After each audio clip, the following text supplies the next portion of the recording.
5학년 친구들 안녕하세요. 키위생과 함께하는 신나는 과학 시간. 자, 우리 요거 한번 보자고요. 오늘은요, 날씨와 우리 생활 중에서 하루 동안의 지면과 수면의 온도 어떻게 변할까라는 거 요거 살펴볼 겁니다. 하루 동안인 건 알겠는데요. 지면과 수면. 지면이라면 땅을 얘기하고 수면이라면 물을 얘기하는 거예요. 온도 변화가 있나 봅니다. 자, 어떻게 되나 살펴보도록 하자고요. 들어갑시다. 자, 하루 동안의 지면과 수면의 온도 어떻게 변할까요? 간단한 실험을 통해서 알아볼 거예요. 선생님, 그러면 우리가 직접 지면, 수면 막 제국 어디 가고 힘들잖아요. 이걸 대신할 수 있는 거 뭐 없을까요? 그래서 선생님이 준비했어요. 바로 이겁니다. 모래와 물. 모래와 물. 모래가 지면을 대신하고 물이 수면을 대신해주면 되는 거잖아요. 그렇죠? 좋아, 좋아, 좋아. 그럼 이거 한번 해보자. 이거 뭐고, 이거 모래랑 물의 온도를 재가지고 이렇게 되는구나. 그럼 지면과 수면도 비슷하지 않을까? 예상할 수 있다라는 거예요. 자, 그래서 하루 동안에 모래와 물의 온도 어떻게 변할까요? 하고 알아봤습니다.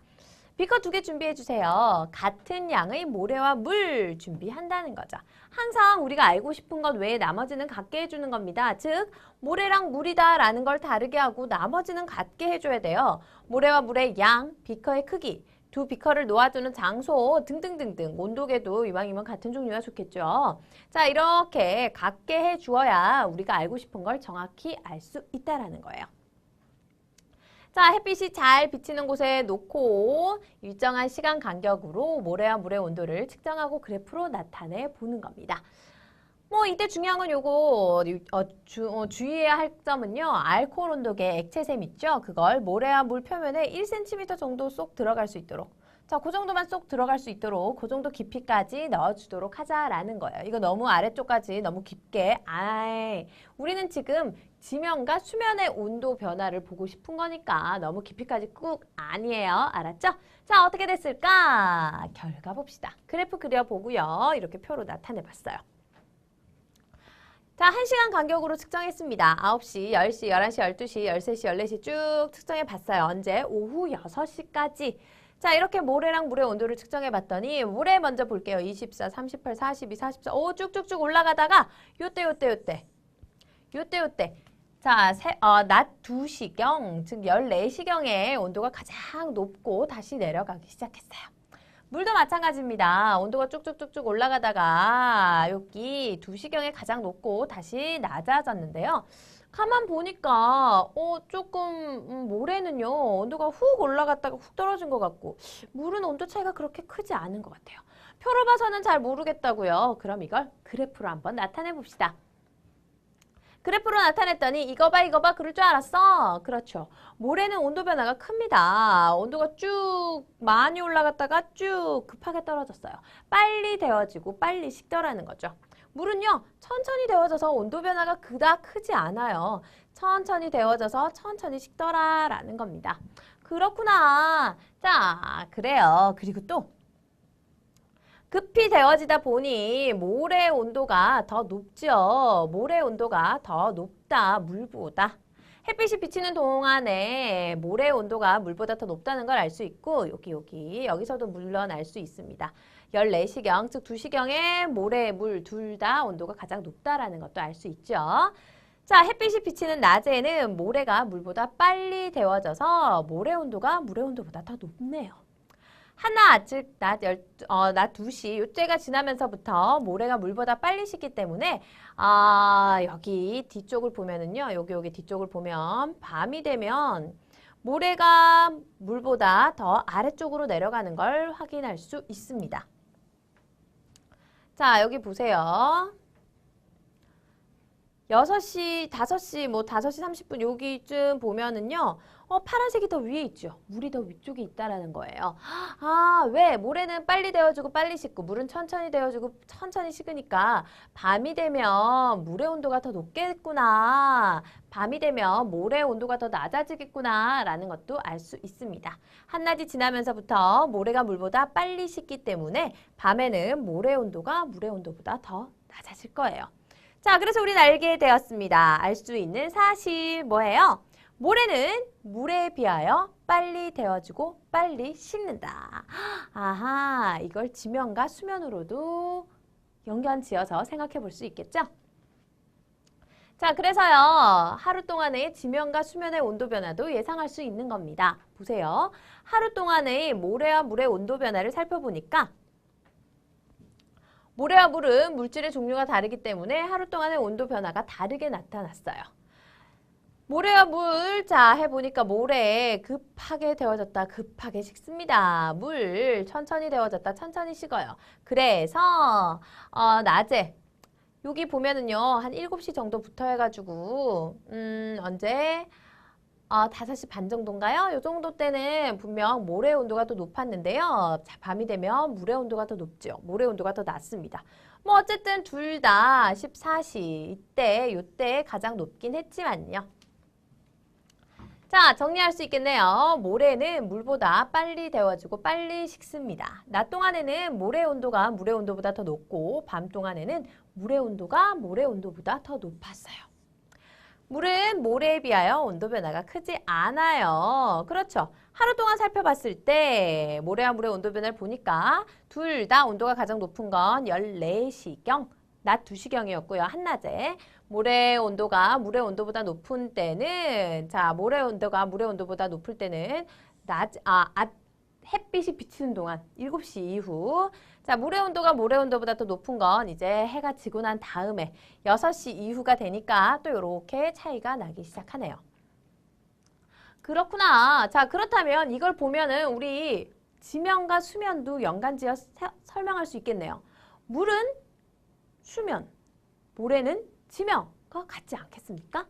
자, 그래서 하루 동안의 지면과 수면의 온도 변화도 이렇게 예상할 수 있는 거예요. 지면은 수면보다 빨리 데워지고 빨리 식겠네. 모래랑 똑같잖아. 그렇죠. 낮에는, 자, 그러니까 낮에는 모래가 더 높았죠. 그러니까 지면이 더 높을 거예요. 지면의 온도가 수면의 온도보다 높아질 거고 밤 되면 물이 더 높았잖아요. 모래가 더 온도 낮았죠? 자, 그렇습니다. 지면의 온도가 수면의 온도보다 낮아질 겁니다. 수면, 우리 물은요, 온도 변화가 크지 않았죠? 마찬가지예요. 수면도 지면에 비해서 온도 변화 크지 않을 겁니다. 간단하네. 지면, 수면 어쩌고저쩌고 하길래 머리 아팠었는데요. 물과 모래, 요거 가지고 재보니까요. 하하, 아주 쉽게 알 수 있게 됐습니다. 친구들 꼭 기억해 주세요. 우와, 여름이다! 여름하면 친구들 뭐가 생각나나요? 바다!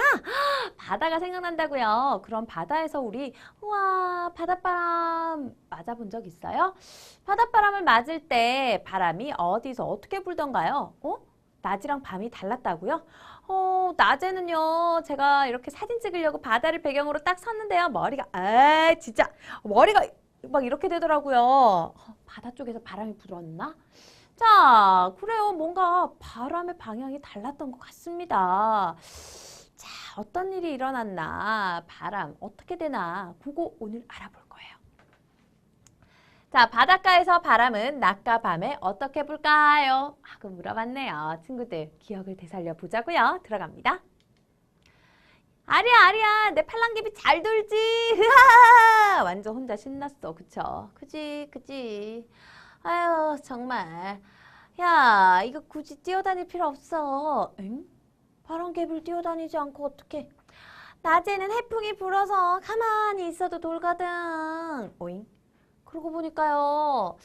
이렇게 돗자리 깔고 앉아서 가만히 있어도 바람개비가 돌아가네요. 쌩쌩. 그러네. 팔랑개비 완전 팔랑팔랑 돌아가고 있잖아요. 자, 바로 그겁니다. 그렇구나. 공부를 안 하면 손발이 고생하는구나. 하하하하하. 으아, 이거 조금 얄미운데요. 그쵸? 자, 맞아요. 공부하면 이렇게 알 수 있습니다. Y맨 출동했어요. 맞아. 바로 지금이 공부를 할 때란다. 낮에는 육지가 바다보다 빨리 데워져서 육지 위의 공기가 위로 올라가면서 바다 쪽에서 육지 쪽으로 부는 해풍이 불어. 물론 밤에는 반대로 육풍이 불지. 그래서 우리가 여름에요. 이렇게 바닷가에 가서 햇빛 쨍쨍한 낮에 사진 김치 하려고 할 때마다 머리가 얼굴을 다 가렸군요. 바다에서 육지 쪽으로 바람이 부니까요. 아, 난 참 그것도 모르고. 아, 정말. 자, 친구들도 그런 경험 있죠? 자, 왜 그럴까? 와이맨이 간단히 설명해 줬는데요. 그래도 다시 한번 정리해 보자고요. 자, 바닷가에서 바람은 낮과 밤에 어떻게 불까요? 자, 바닷가에서 바람 어느 방향으로 불까? 실제로 바닷가까지 달려가가지고 그거 다 하고 하려니 시간이 너무 많이 걸려. 그래서 어떻게 했냐면요. 이렇게 바닷가에 있는 바닷물과 모래를 대신할 수 있는 걸 준비했습니다. 바로 자, 바다, 육지 대신할 수 있도록 모래와 물을 준비했어요. 사각 접시에 담긴 모래와 물을 열 전구를 사용하여 10분 동안 가열해 주세요. 자, 그러면 이 애들이 모래랑 물이 이 전구 때문에 열 받아가지고 온도가 올라가겠죠. 여기서 우리 친구들 알고 있는 거 있죠? 선생님, 지면과 수면의 온도 변화 이거 보면요. 모래가 더 빨리 올라가고요. 물은 천천히 올라가던데 그러면 모래 온도가 더 높겠네요. 그 정도 예상할 수 있다고요. 좋아요. 가열한 모래와 물이 담긴 접시를 투명 상자로 덮고요. 향연기를 넣어서 움직임을 관찰할 겁니다. 향연기는 왜 넣고 난리래? 자, 공기 움직임을 보고 싶어서요. 공기 움직임은 우리 눈에 보이지 않죠. 그런데 향연기, 이걸 향연기 안에 넣어주면 향연기의 움직임을 통해서 공기 움직임을 우리가 볼 수 있을 겁니다. 공기 움직임이요? 그게 바로 바람이에요. 자, 모래는 육지, 물은 바다를, 향연기의 움직임은 바람을 나타낸다라는 겁니다. 좋아요. 향연기 10초 정도만 넣어주면 되니까요. 너무 오랫동안 두거나 금방 빼고 그러지 마요. 자, 그렇습니다. 이렇게 했더니 어떤 일이 일어났을까? 선생님, 향연기가요. 물에서 모래 쪽으로 슝 빙글빙글 이렇게 돌던데요. 물에서 모래 쪽으로 이렇게 가더라고요. 자, 향연기의 움직임을 보니까 일정한 방향과 흐름으로 움직인다는 걸 볼 수 있었어요. 향연기는요, 어디서 어디? 물에서 모래 쪽으로, 물에서 모래 쪽으로 움직였습니다. 분명히 온도가요, 모래가 더 높을 거예요. 그렇죠. 그렇다는 건 차가운 쪽에서 따뜻한 쪽으로 향연기가 움직여 간다는 거잖아요. 친구들 이거 알고 있죠? 공기 움직임을 보면요. 따뜻한 공기는 위로 올라갑니다. 따뜻한 공기는 위로 올라가요. 모래가 따뜻하니까 이 위에 공기도 따뜻해져서 위로 올라갑니다. 그럼 이곳으로 차가운 쪽 공기가 이곳으로 움직여 간다는 거죠. 바로 그거예요. 자, 향연기가 움직이는 이유는요. 따뜻한 모래 위의 공기, 가벼워져서 위로 올라가 버렸어요. 자, 그러다 보니까 모래 위보다 온도가 낮은 물 위의 공기는 속옷이 비어있구나 이동해 간다는 거죠. 자, 그러다 보니까 물 위의 공기가 모래 쪽으로 움직이게 될 것이고 그 움직임이 향연기의 움직임으로 우리 눈에 보이게 되는 겁니다. 그렇구나. 자, 무엇 때문에? 모래 쪽 온도가 또 높기 때문에 차가운 쪽에서 높은 곳으로 이동해 갔어요. 따뜻한 곳에 공기가 위로 올라가 버려서 이곳이 비었거든. 이쪽으로 슝 갈 수 있게 됐네요. 그쵸? 나 여기 너무 복잡한데 이쪽으로 좀 갈게. 자, 밀려가는 겁니다. 그래서 바람이요. 물에서 모래 쪽으로 분다라는 거예요. 모래와 물을 같은 시간 동안 가열하면 물 쪽에서 모래 쪽으로 공기가 움직입니다. 왜? 모래 쪽 온도가 더 높으니까. 우린 이걸 통해서 알 수 있게 됐어요. 바닷가에서 햇빛이 비치는 낮 동안에 공기가 바다 쪽에서 육지 쪽으로 이동합니다. 자, 바다에서 육지로 분다. 바다에서 육지로 분다. 바다에서 시작했어요. 바다 쪽에서 불어오기 때문에 바다해 해서 우린 이걸 뭐라고 그랬냐? 해풍이라고 했습니다. 낮에는 해풍이 불어요. 바다에서 육지 쪽으로. 무엇 때문에? 육지가 더 따뜻하니까. 그럼 반대로 밤이 되면 어떻게 될까요? 어디가 더 따뜻해? 밤이 되면 상대적으로 모래가 빨리 훅 식어버려서요. 천천히 식는 바다, 그쵸? 육지가 더 온도가 낮고 바다가 더 온도가 높아요. 그럼 반대로 바람이 불겠네요. 여기 바다 쪽의 공기가 더 따뜻하니까 상대적으로 더 따뜻해서 위로 올라가니까 요렇게 이렇게 육지에서 바다 쪽으로 불겠네요. 그래서 우리요, 바다에서 육지 쪽으로 부는 바람. 밤에는 이렇게 낮과 반대로 불 거고요. 바다에서 육지 쪽으로 부는 건 해풍, 육지에서 바다 쪽으로 부는 건 육풍. 그래요. 자, 그래서 낮에는 해풍, 밤에는 육풍이 분다라는 겁니다. 그거요, 정리해놨어요. 자, 이거 먼저 보고 나서 정리해 볼게요. 바닷가에서 밤에 부는 바람의 방향 알아보기. 자, 이때는 반대로 했습니다. 실험에 사용한 모래와 물을 같은 조건으로 식혀주세요. 같은 조건으로 식혀주세요. 그러면 모래가 물보다 빨리 식어요. 그쵸? 그래서 모래 온도가 물보다 낮게 됩니다. 모래가 차갑고 물이 상대적으로 따뜻하다라는 거죠. 그럼 어디서 어디로? 향연기는 여기서 얘가 따뜻해서 위로 올라가니까 여기서 여기로 이렇게 가겠네? 그쵸? 향연기가 모래 쪽에서 물 쪽으로 움직일 거예요. 따뜻한 물 위의 공기는 위로 올라가고 물 위보다 온도가 낮은 모래 위의 공기는 물 쪽으로 움직이게 될 텐데요. 그래서 바닷가에서 밤에는 육지에서 바다, 즉 육풍이 분다라는 겁니다. 친구들, 어렵지 않죠? 자, 그러면 정리합시다. 바닷가에서 낮과 밤에 부는 바람의 방향이라고 했어요. 바람이 뭐야? 바람이란 공기의 움직임이에요. 공기가 이동하는 것, 우린 이걸 바람이라고 합니다. 그럼 바람은 왜 부는 거야? 우리 해봤죠? 아까 보니까 태양에 의해서 데워지거나 식는 정도가 달라서요. 지표면에 온도차가 생기게 되는데요. 주위보다 온도가 높은 곳의 공기는 위로 올라가고, 자, 그리고 온도가 낮은 곳은 그 공기가 이렇게 돌아서 여기 자꾸 모입니다. 여긴 자꾸 위로 올라가는데, 그래서 여긴 점점 여기가 좀 뭔가 좀 쉽게 설명을 하자면 이곳은 올라가서 여기 좀 비었게 될 거고, 여긴 자꾸 내려오니까 여기가 또 복잡해요. 그쵸?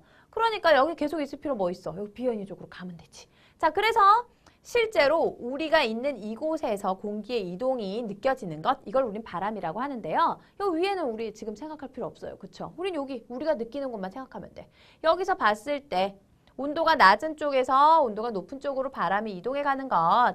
자, 이쪽으로 이렇게 바람이 이동하는 게 아니라 공기가 이동해 가게 될 건데요. 이렇게 공기가 이동해 가는 걸 우리는 바람이라고 합니다. 자, 그래요. 공기. 주위보다 온도가 높은 곳의 공기는 위로 올라가고 온도가 낮은 곳의 공기가 그 자리로 이동하게 되고요. 이렇게 움직이는 것, 공기가 움직이는 걸 바람이라고 하는 겁니다. 자, 그러면 온도가 낮은 쪽에서 높은 곳으로 저에서 고, 저에서 고 이렇게 이동한다. 이것만 알면 되겠네요. 그러니까 이렇게 해풍과 육풍이 생기는 거지. 해풍, 바다에서 육지로, 즉 다시 말해서 바다 쪽 온도가 더 낮고 이쪽이 더 높은 거야. 그렇죠? 자, 반대로 이건 육지에서 바다로 붑니다. 이쪽이 더 낮고 이쪽이 더 높은 거야. 그렇죠? 낮에는요, 바다에서 육지로 바람이 붑니다. 해풍. 그래서 여기에서요, 바다를 배경으로 김치 하면요, 머리가 막 이렇게 되는 거예요. 그쵸?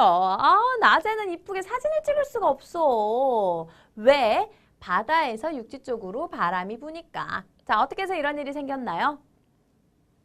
낮에는 육지가 바다보다 빨리 데워집니다. 그렇죠? 자, 그렇기 때문에 따뜻해진 공기는 위로 올라갈 것이고 이곳으로 바람이 이동해 가겠죠. 저기 비어있는 곳으로 우리 가자. 자, 그래서 바다에서 육지 쪽으로 바람이 부는 겁니다. 반대로 밤에는요, 육지에서 바다 쪽으로 바람이 붑니다. 자, 그래서 우린 이걸 육풍이라고 해요. 낮에는 해풍이었죠. 바다 쪽에서 육지 쪽으로 부는 바람, 밤이 되면 육풍입니다. 육지 쪽에서 바다 쪽으로 바람이 불거든요. 그래서 밤에는요, 이렇게 했을 때 얼굴을 최소한 가리진 않겠네요. 사진 찍으라고 김치하면 머리가 뒤로 막 쓸려 갈 테니까 대신에 앞머리가 다 막 뒤로 넘어가가지고 광활한 이마를 들킬지도 모릅니다. 자, 그렇죠? 자, 어쨌든 밤에는 육지에서 바다 쪽으로 바람이 분다. 그렇죠? 밤에는 육지가 바다보다 빨리 식어버려요.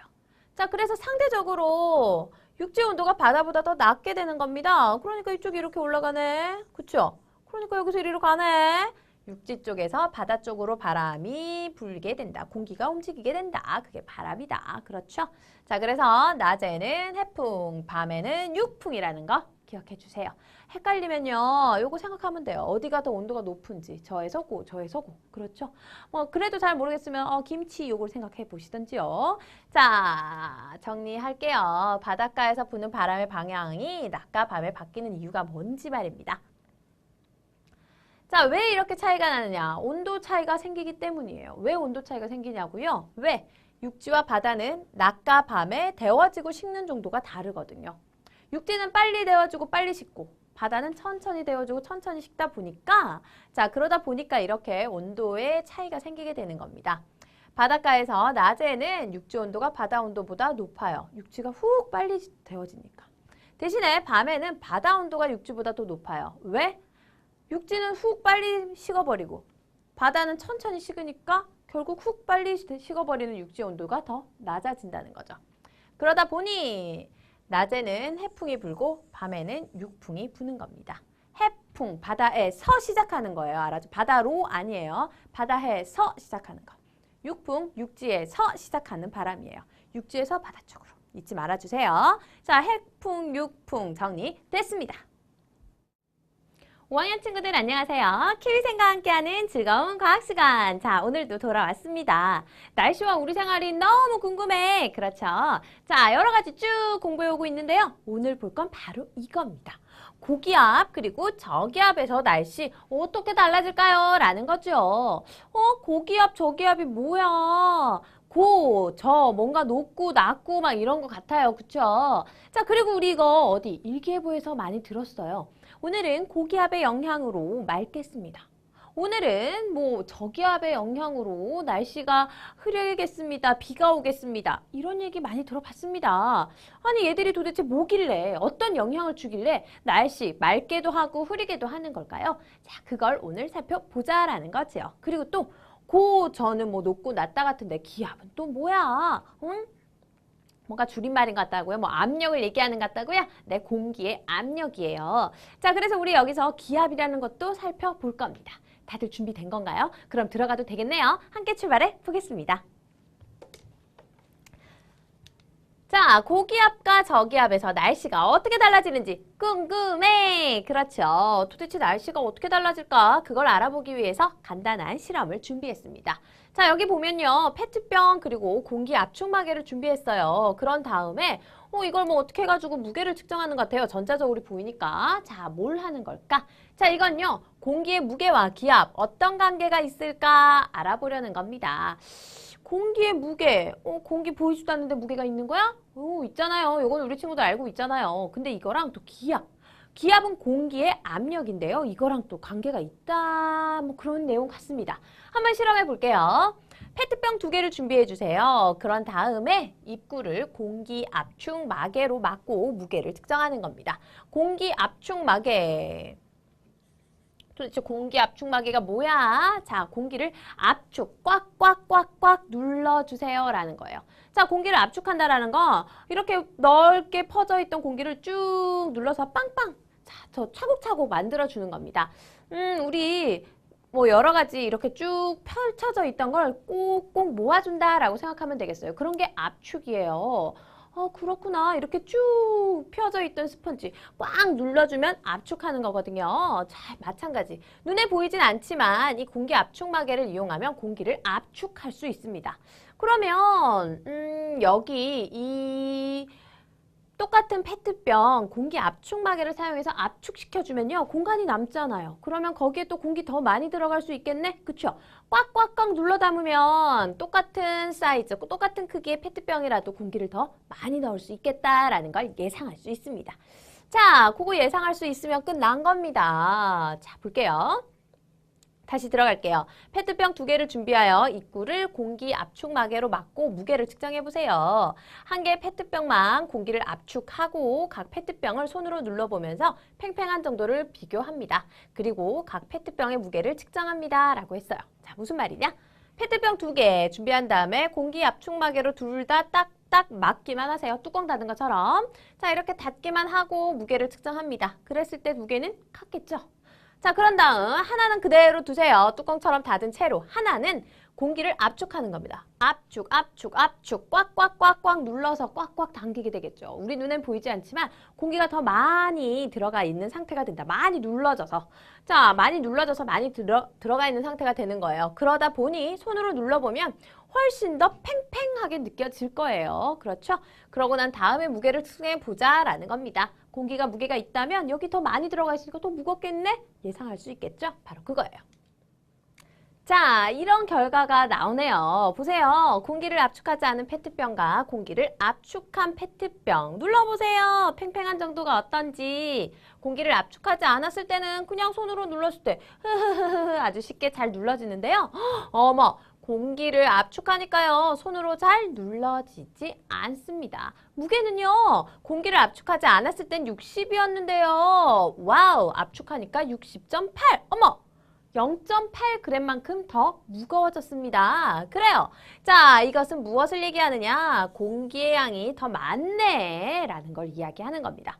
공기의 양이 더 많아졌어요. 공기를 꽉꽉 눌러주니까. 자, 기압이 세진 거죠. 그래서 우린 이것을 뭐라 그런다? 고기압이라고 합니다. 압축하지 않았을 때는 상대적으로 기압이 약한 거죠. 자, 그럴 때는 우리 저기압이라고 하는 거예요.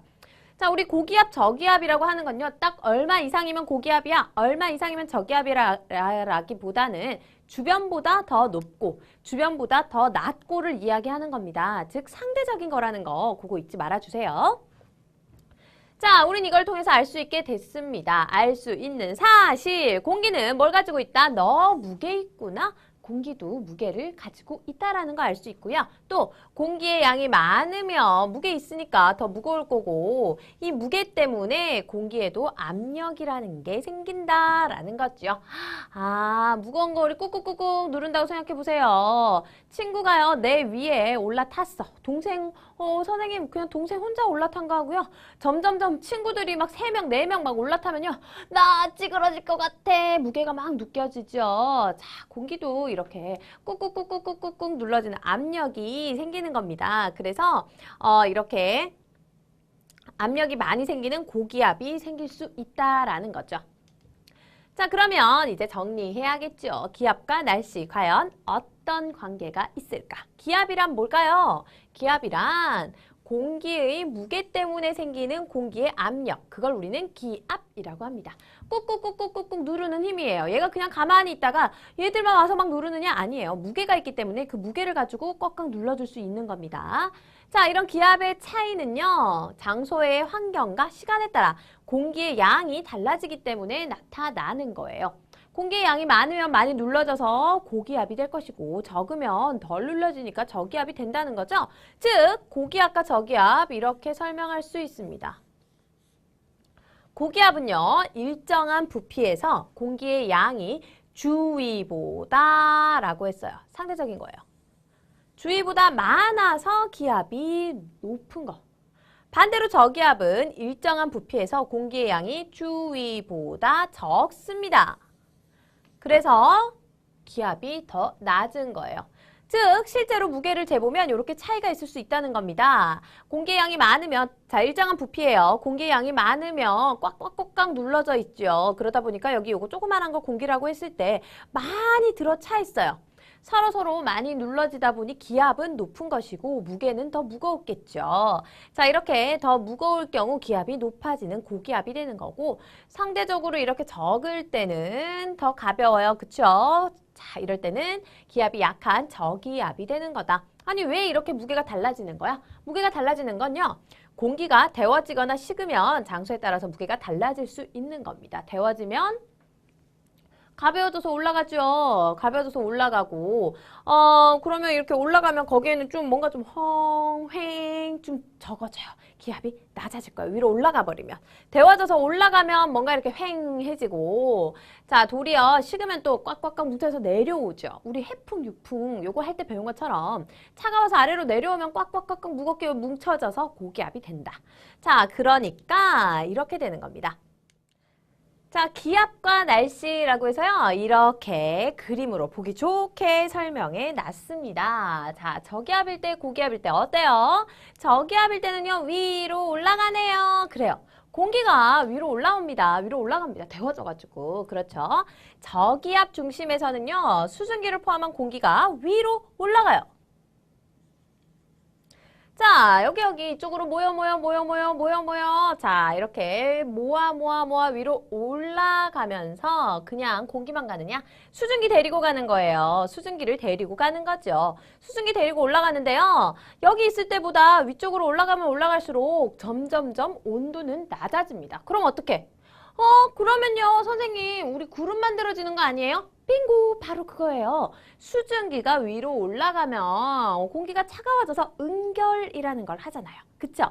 수증기가 기체 상태였던 수증기가 액체 상태로 또는 고체 상태로 변하는 겁니다. 자, 그래서 자그마한 물방울이 될 수도 있고 얼음알갱이가 될 수도 있는 거예요. 그렇게 해서 이렇게 올라가서 구름을 형성하겠죠. 구름을 형성하면 어떡해? 구름이 만들어지면 아유, 햇님을 가렸어. 오늘 날씨가 흐리네. 심할 경우 비도 내리겠죠. 자, 바로 그겁니다. 위로 쭉 모아 위로 올라가. 그렇죠. 그래서 보세요. 모여 이렇게 모여서 위로 올라갔죠. 모여서 위로 올라갔습니다. 공기가. 자, 이쪽에서 위로 올라가니까 이곳이 가벼워진 거죠? 그럼 이쪽은 저기압이 된다라는 거예요. 저기압이 됐을 때는 위에 이렇게 구름이 형성되니까 뭐다? 날씨가 흐리거나 비나 눈이 내리기도 한다. 그래서 저기압일 때 이렇게 날씨 흐리다라는 거예요. 반대로. 자, 반대로 위에 있던 공기가 내려올 때도 있습니다. 그렇죠. 무거워 기압이 높아지죠. 그러면 내려와서 막 퍼져 나가야지. 어떻게? 그쵸? 자, 이렇게 퍼져 나가면 이거 이렇게 아래로 자꾸 내려오면은 이쪽이 무거워지는 거예요. 자, 이렇게 위에서 자꾸 내려오니까 이곳은 무거워집니다. 그래서 이런 곳 무거워져. 기압이 높아져. 고기압이 된다는 거죠. 위에 있던 공기가 내려오는데 위에 무슨 구름이 만들어지겠어요? 아니죠. 그러다 보니 이럴 때는 맑은 날씨가 나타나고요. 위에 있는 공기가 아래로 내려올 때 우린 이럴 때를 고기압이다라고 하는 겁니다. 자, 친구들 이해가 됐나요? 위로 올라가서 구름을 형성하니까 비가 오고 그러니까 위 아래쪽에 남는 게 별로 없어. 그렇죠. 공기의 무게가 가벼워진다. 저기압이 되는 거예요. 반대로 위에서 내려오는 고기압. 아래쪽, 자, 공기가 이렇게 아래로 쫙 내려왔을 경우에는 어떻게 된다? 무거워. 이러면 위로 올라가는 게 없으니까 비도 안 내리겠죠. 구름이 만들어지지 않으니까요. 자, 그럴 때 무거워져서 모여 고기압이 되는 겁니다. 자, 기압, 날씨 어떤 관계가 있는지 정리됐죠? 자, 그러면 이제 일기예보에서 이 저기압, 고기압 얘기하는 거 이제 이해가 됩니다. 그렇죠? 일기예보에서의 저기압과 고기압입니다. 저기압과 고기압은요, 날씨가 맑고 흐린 거, 비가 오는 것 등, 자, 이런 것들과 관계가 있어요. 그래서 일기예보에서 자주 언급하게 되는 겁니다. 자, 이쁜 언니가 얘기하죠. 오늘은 서해상에 위치한 고기압의 영향으로 전국이 맑겠으나, 고기압의 영향으로 맑겠으나, 그러고 나서 이렇게 말했어요. 점차 다가오는 저기압의 영향으로 흐리고 비가 오는 곳이 있겠습니다. 자, 이제 친구들 알았죠? 고기압의 영향권에 들었다면 날씨 맑음이란 뜻이고 저기압의 영향을 받았다라고 하면 날씨가 흐리거나 비 오거나 눈 오거나 이런 날이에요. 근데 선생님 저 이상한 게 있어요. 아니 공기 무게가 있다는데 그래서 기압이 있다는데 그러면 이 공기가 우리를 막 엄청 누르고 있다라는 거잖아요. 근데 저 잘 모르겠던데요. 아니 그러면은 비 오는 날은 나 막 날아갈 것 같고 날씨 맑은 날은 아이고 무거워 못 걷겠고 막 이래야 되는 거 아니에요? 그렇지 않습니다. 왜? 자, 기압과 같은 크기의 압력이 사람의 몸 안쪽에서 바깥쪽으로 작용을 하고 있거든요. 자, 우리가 그냥 계속 눌려지기만 하고 있는 게 아니라 이곳에 잘 적응돼서요. 우리 몸속에서도 똑같은 힘으로 밀어내고 있어요. 똑같은 힘으로 밀어내고 있기 때문에 우리가 이렇게 형체를 유지하고 이곳에서 아무런 영향을 받지 않고 움직일 수 있는 겁니다. 만약 그런 게 없다면, 우리는요. 이렇게 기압을 많이 받으면 몸이 찌그러들고, 그쵸? 이렇게 찌그러들고 기압이 이렇게 적어지면 뚱뚱해지고 그래야 하는 거 아니겠어요? 몸이 부풀고 붓듯이. 자, 그 차이가 없는 건 우리 몸에서도 똑같이 작용하고 있기 때문인데요. 이게 너무 심할 경우에는 또 이게 몸이 막 눌러지게 되는 이런 현상도 생기겠죠. 뭐 물속 깊은 곳에 들어간다거나 이럴 경우. 자, 그럴 때는 기압이 우리가 우리 몸에서 밀어낼 수 있는 것보다 우리가 적응되어 있는 것보다 더 많은 힘이 작용하기 때문에 실제로 거기서는 뭐 좀 힘겹게 느껴질 수도 있는 거예요. 알았죠? 자, 친구들 정리됐습니까? 고기압과 저기압에서 날씨가 어떻게 달라지는지 말이죠. 내용 스스로 한 번 더 정리해 보세요. 신나고 즐거운 과학 시간. 자, 오늘은 어떤 이야기가 친구들을 찾아왔냐고요? 자, 바로 이겁니다. 우리는요, 지금 날씨와 우리 생활 보고 있어요. 그렇죠? 그 중에서도 우리나라의 계절별 날씨. 계절별 날씨는 어떠할까요? 라는 겁니다. 계절별 날씨라 선생님 봄, 여름, 가을, 겨울 사계절 있잖아요. 아, 그때 날씨 말하는 거예요? 맞아요. 이렇게 봄, 여름, 가을, 겨울 사계절이 뚜렷합니다. 우리나라는요. 이렇게 뚜렷할 이유가 뭘까요? 자, 어떤 특징이 있을까요? 그거 알아보는 시간입니다. 들어가 볼게요.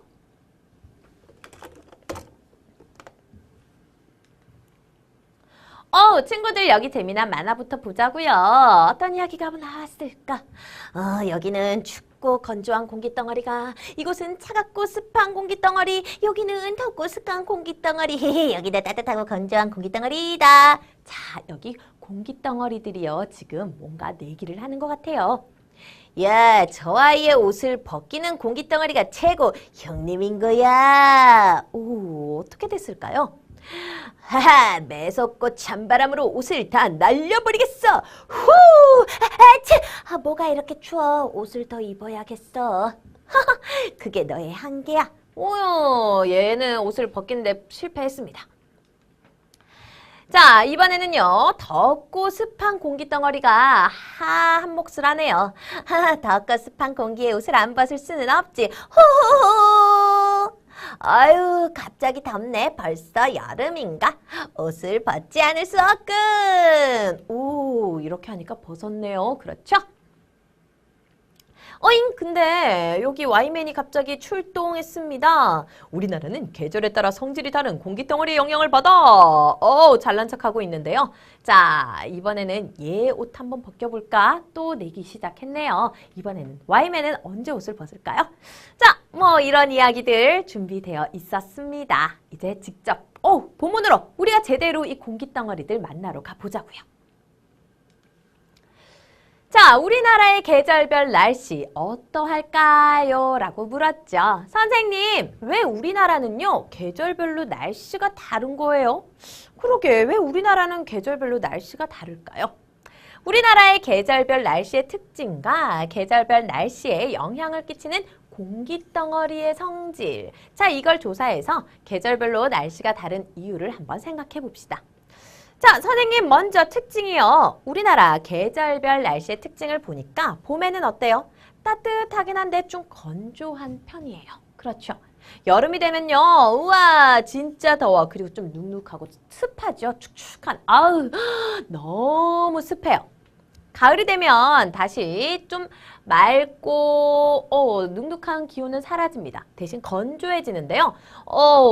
선생님 더웠는데 이제 좀 선선해졌어요. 겨울이 되면요. 선선하다 못해 너무 추워요. 그리고 아주 건조합니다.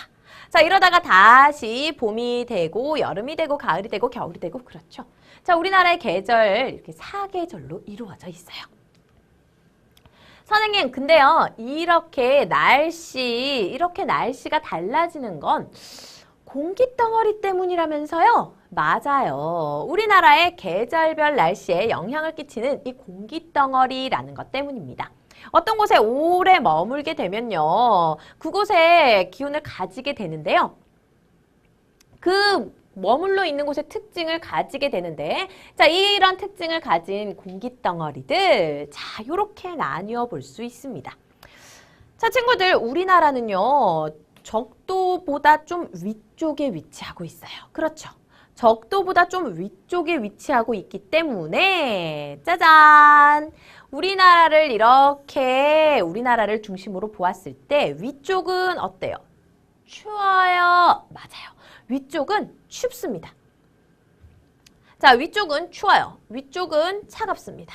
아래쪽은요, 따뜻해요. 더워요. 자, 위쪽은 차갑고 아래쪽은 덥습니다. 이번에는요, 이렇게 한번 나눠봅시다. 어떻게? 이렇게 한번 나눠보자고요. 이렇게 나눠보면요, 여기는 육지, 여기는 바다. 그렇게 되겠죠? 이쪽은 육지니까 습기가 별로 없어요. 건조합니다. 이쪽은 바다니까 습해 물기 많아요. 습해요. 자, 어때요, 친구들? 이제 뭐 어렵지 않습니다. 어렵지 않아요. 자, 여기에 있으면 어떨까요?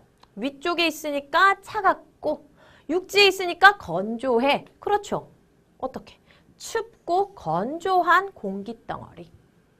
자, 여기는요. 위쪽에 있으니까 차가워. 그리고 바다에 있으니까 습해. 그렇죠?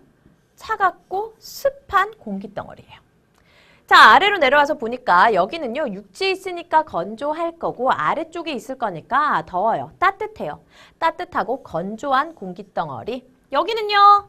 바다 위에 있어요. 그리고 아래쪽에 있어요. 더우면서 또 어때요? 습할 겁니다. 자, 이런 특징을 가지고 있다. 일단 공기덩어리들의 특징을 봤어요. 자, 이런 특징을 가지고 있는 공기덩어리들이 우리나라에 영향을 주게 되는데요. 이쪽에 있는 북쪽에 있는 이 공기덩어리, 춥고 건조한 공기덩어리는 언제? 겨울에 우리나라에 영향을 줍니다. 겨울에 힘이 세져요. 자, 겨울에 힘이 세져서 이쪽으로 와우 몰려옵니다. 그래서 겨울이 되면 어때요? 춥고 건조하죠. 반대로 자, 바다에 있고 아래쪽에 있어서 덥고 습한 공기덩어리 얘는 언제? 여름에 힘을 발휘합니다. 자, 여름에 힘을 발휘합니다. 그래서 우리나라 여름이 되면요 덥고 습해요. 봄, 가을에는 여기에 있는 공기덩어리가 영향을 줍니다. 육지에 있으니까 건조할 것이고 그리고 또 아래쪽에 있으니까 따뜻하잖아요. 그래서 봄, 가을에는 어때요? 따뜻하고 또는 선선하고 그리고 건조한 공기덩어리라는 거죠. 여기 있는 공기덩어리는요. 차갑고 습합니다. 언제? 초여름에 영향을 주죠. 특히 여름에는요. 장마가 많이 오죠. 그 이유는 여기 있는 이 공기덩어리랑 이 공기덩어리가 야 내가 올라갈 거야. 아이 내가 내려갈 거야. 서로 자꾸 세력 다툼을 합니다. 그러다 보니 여기에 장마 전선이 형성되게 되고 자 그래서 여기 얘들이 세력 싸움 하는 중에 여기에 습한 정도가 습한 정도가 심해져서 뭐가 많이 온다? 비가 계속 오는 장마가 발생하는 거죠. 특히 초여름에. 이 초여름에 얘가 힘이 좀 세지니까 얘가 올라오려는 걸 얘가 자꾸 올라오려고 하는 걸 막고 이러다 보니 장마가 많이 발생합니다. 자, 뭐 이렇게 설명해 줬어요. 그대로입니다. 북쪽에서 오는 공기덩어리는 차갑고 남쪽에서 이동해 오는 공기덩어리는 따뜻해. 그렇죠. 위아래로 생각하면 되는 거고요.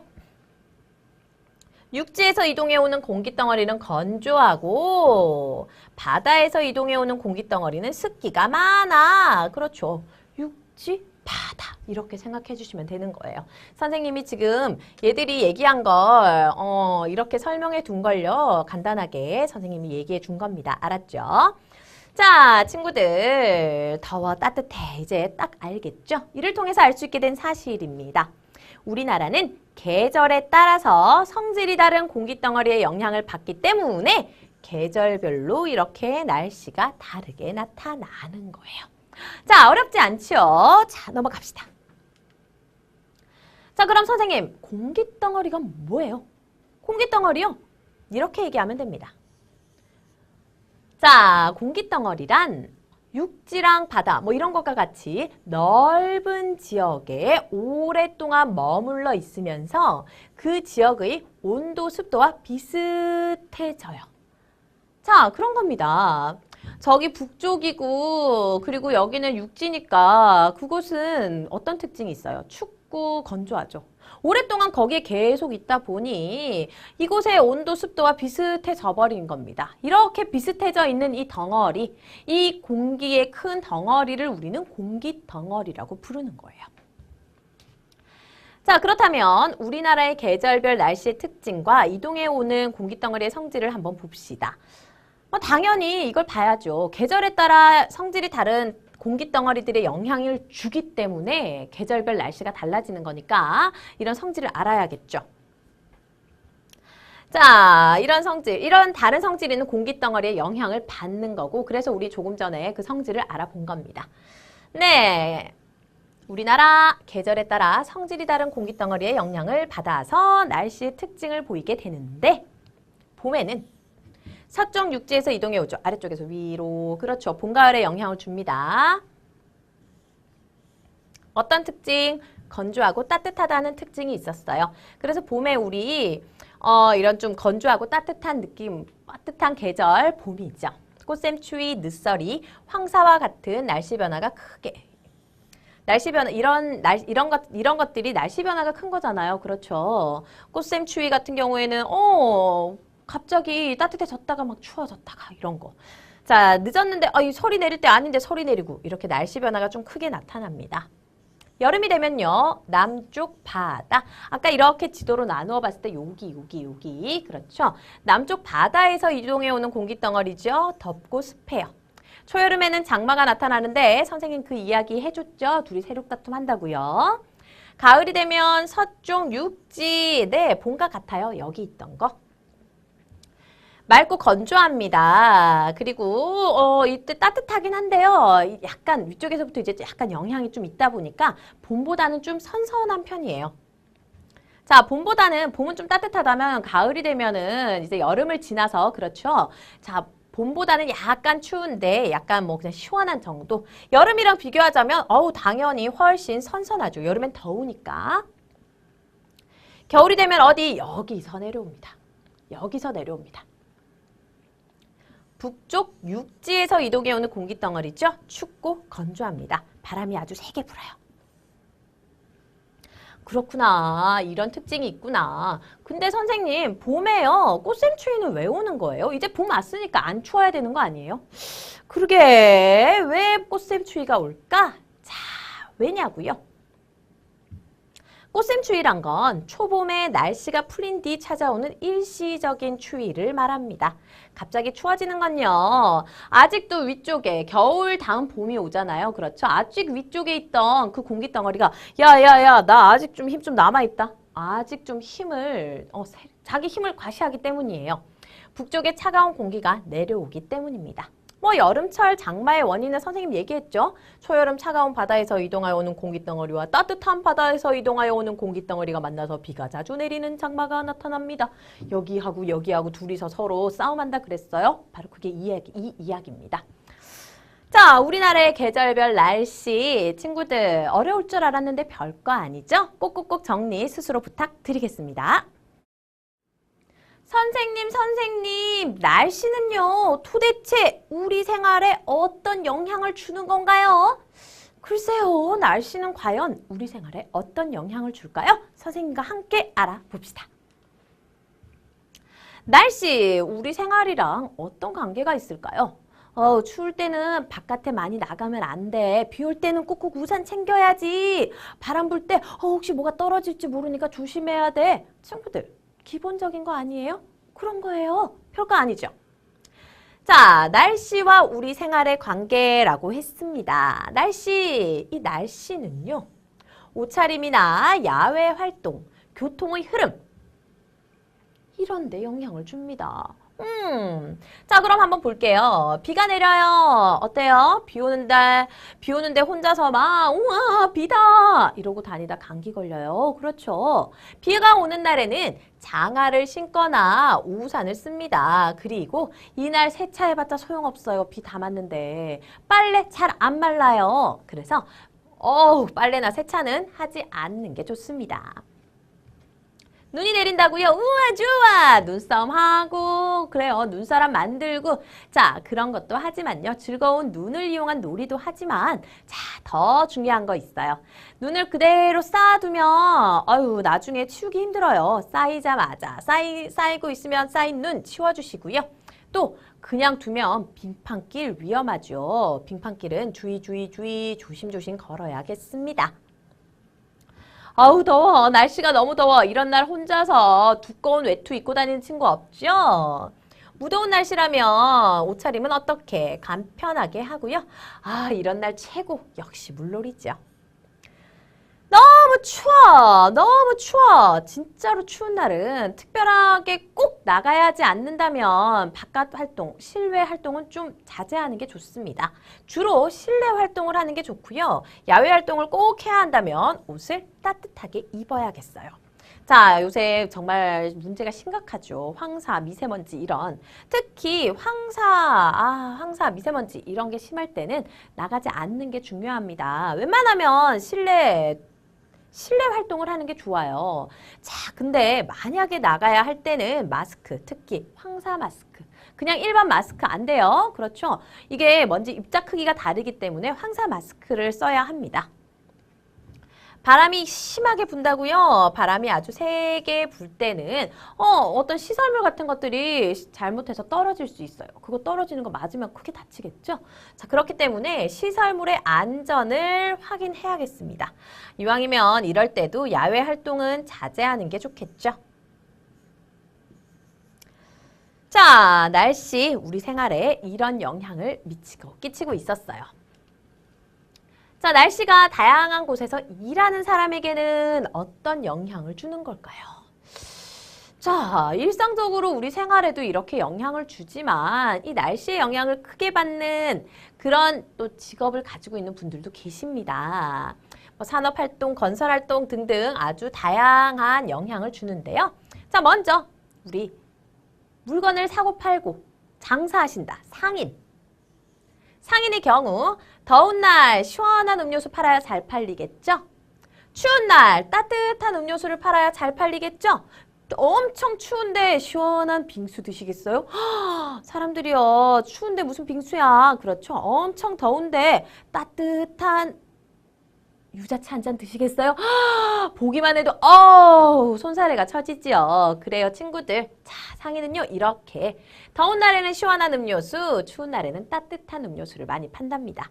농부는요 특히 날씨의 영향을 많이 받아요. 그렇죠. 농작물들 피해를 입을 수 있기 때문이에요. 가뭄이나 홍수, 태풍 등의 피해를 입지 않도록 자, 제대로 잘 관리하면서 작물을 재배해야 합니다. 물론 그렇다고 가뭄 오지 않도록 해야지, 홍수 절대 일어나지 않도록 해야지, 태풍 오지마 할 수는 없어요. 자, 그렇게 할 수는 없지만 그에 대비해서 태풍이 오더라도 최대한 영향을 좀 적게 받을 수 있도록 홍수가 비가 너무 많이 온다면 물기를 좀 더 틔워준다든지 자, 이런 노력이 필요합니다. 어부도 역시 날씨의 영향을 많이 받는데요. 날씨가 좋지 않다. 바람이 많이 불고 이런 날은 바다에 나가는 게 너무 위험합니다. 그래서 항상 길을 쫑긋, 이 길을 쫑긋 세우고 있대요. 자, 태풍이 불거나 파도가 높은 날에는 고기를 잡으러 바다에 나갈 수 없습니다. 나가지 않아야겠죠. 도장공, 페인트 칠하시는 분들이에요. 시멘트 이렇게 막 하시고, 그쵸? 비 내릴 때 페인트 칠 해봤자 어때요? 잘 마르지도 않고 비 맞으면 또 다 씻겨 내려가겠죠. 얼룩도 생기고요. 그래서 비가 내릴 때는 페인트 칠 하지 않습니다. 그렇구나. 친구들 기억해 주세요. 아하, 이렇다는 것쯤 뭐 얘기하지 않아도 안다고요? 자, 이번에는요, 우리 생활기상 정보를 알아봅시다. 생활기상 정보가 뭐야? 별거 아닙니다. 다 쉬워요. 생활기상 정보란 우리 생활과 관련된 여러 가지 날씨 요소를 숫자로 나타내어서 편리하게 정보를 제공하는 것을 얘기해요. 뭐 예를 들면 이런 거예요. 지금 여기 생활기상 지수라는 게 나오는데요. 자, 생활기상 정보의 종류라고 해서 생활기상 지수라는 게 나오는데 뭐 자외선, 식중독들과 같이 생활과 관련된 정보예요.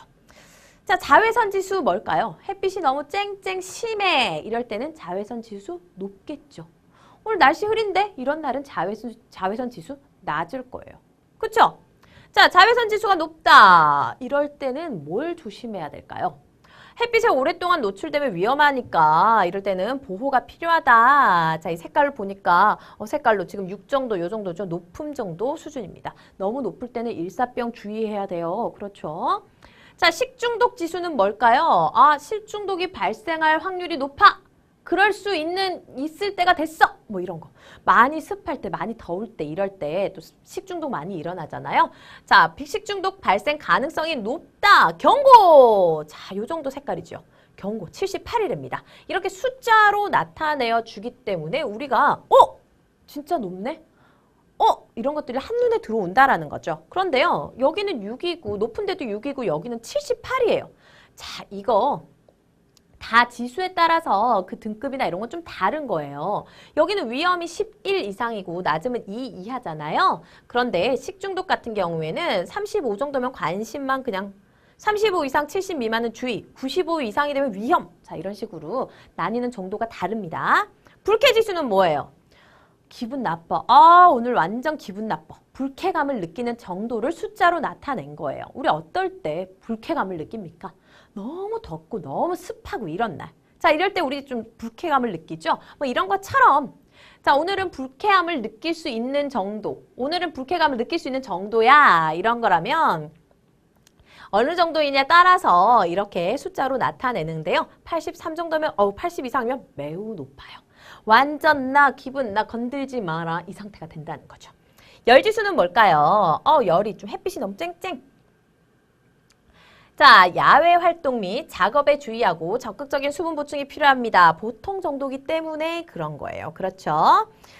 자, 이런 것들은 생활 기상 지수라고 할 수 있습니다. 생활과 관련된 정보잖아요. 그렇죠?